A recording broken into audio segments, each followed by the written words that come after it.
The 2023 Chicago Auto Show has spawned big news for those who have little spawns of themselves. Family three-row SUVs are very prominent. There's an all-new Toyota Grand Highlander, there's a redesigned Volkswagen Atlas, but we think what has the target on its back in the class is the Kia Telluride. And I have some personal interest in this because my family truckster is a 2021 Volkswagen Atlas. So I wanted to take a look at the new Atlas and see how it compares to the Telluride, so let's check it out.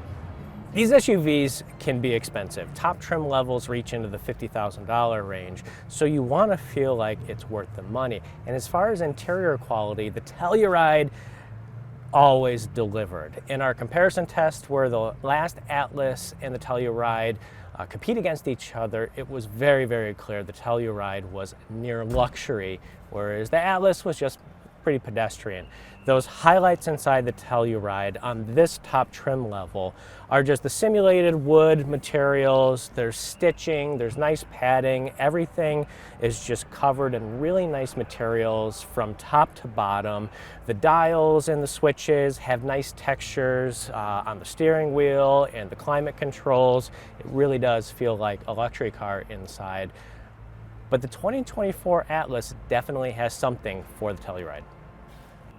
Over at Atlas, they took a big swing for 2024. There are new materials, new design. It does not feel like the same car at this level, at kind of eye level. Up and below, you can kind of see the same elements. It is not quite as opulent as a Telluride, but it is much, much closer. That gap is very narrow now, and especially on higher trim levels like this, where you're getting more stitched material, more nicely upholstered materials, and it just looks really good. And functionally, I like what they've changed too.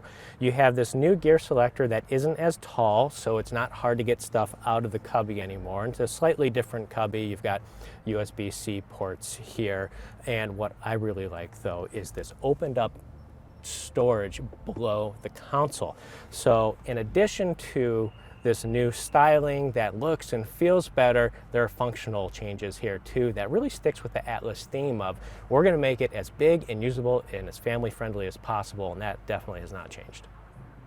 The Telluride's multimedia and control system is no nonsense, easy to use. There are physical buttons instead of touch sensitive ones, and for 2023 the Telluride got a significantly larger 12.3-inch touchscreen and an available digital instrument panel that ups the user friendliness and techie feel.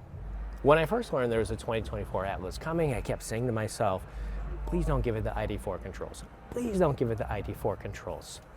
Well, they gave it the ID4 controls. So that is touch sensitive controls here. The physical climate controls are now gone, and the steering wheel has the haptic controls that we've seen on the Golf R and the ID4.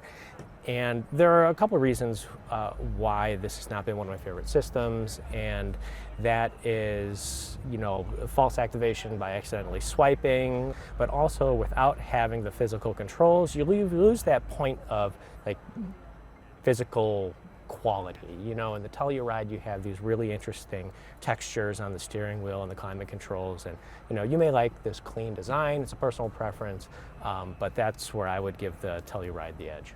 The Atlas second row remains cavernous. It's huge. There's just so much room back here. It's been one of the greatest advantages of the car, and one of the standout features that families will love is the tilt forward second row.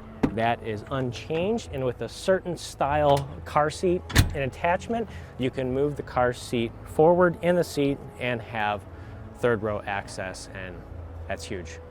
The Atlas's third row also has the advantage, and that starts with access, because that tilt forward second row slides forward to give you a lot more room than the Telluride to get in the back.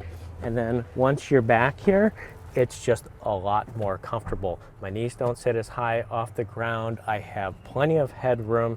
And the one difference is the Telluride technically has seating for 3 in the back, in the third row, but not realistically, you're not going to fit 3 people back there. Yeah, this is not a seat, even though there's seatbelt here. There's not a seat. Yep, that doesn't work. This has just much more comfortable seating for 2. If you haven't picked up on the theme yet, the Atlas is big, and that continues in the cargo area. We've measured a lot more cargo area behind the third row of the Atlas than the Telluride in previous versions. Where the Telluride does have an advantage though is it has those second row releases in the way back. Here, you're gonna have to do the second row releases manually.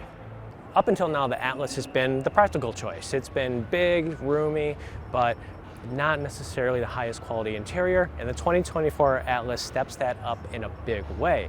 What we don't know is the other piece of the puzzle, which is pricing. Pricing will be announced closer to summertime 2023, and when we know more information on pricing, you'll be able to find that on Cars.com.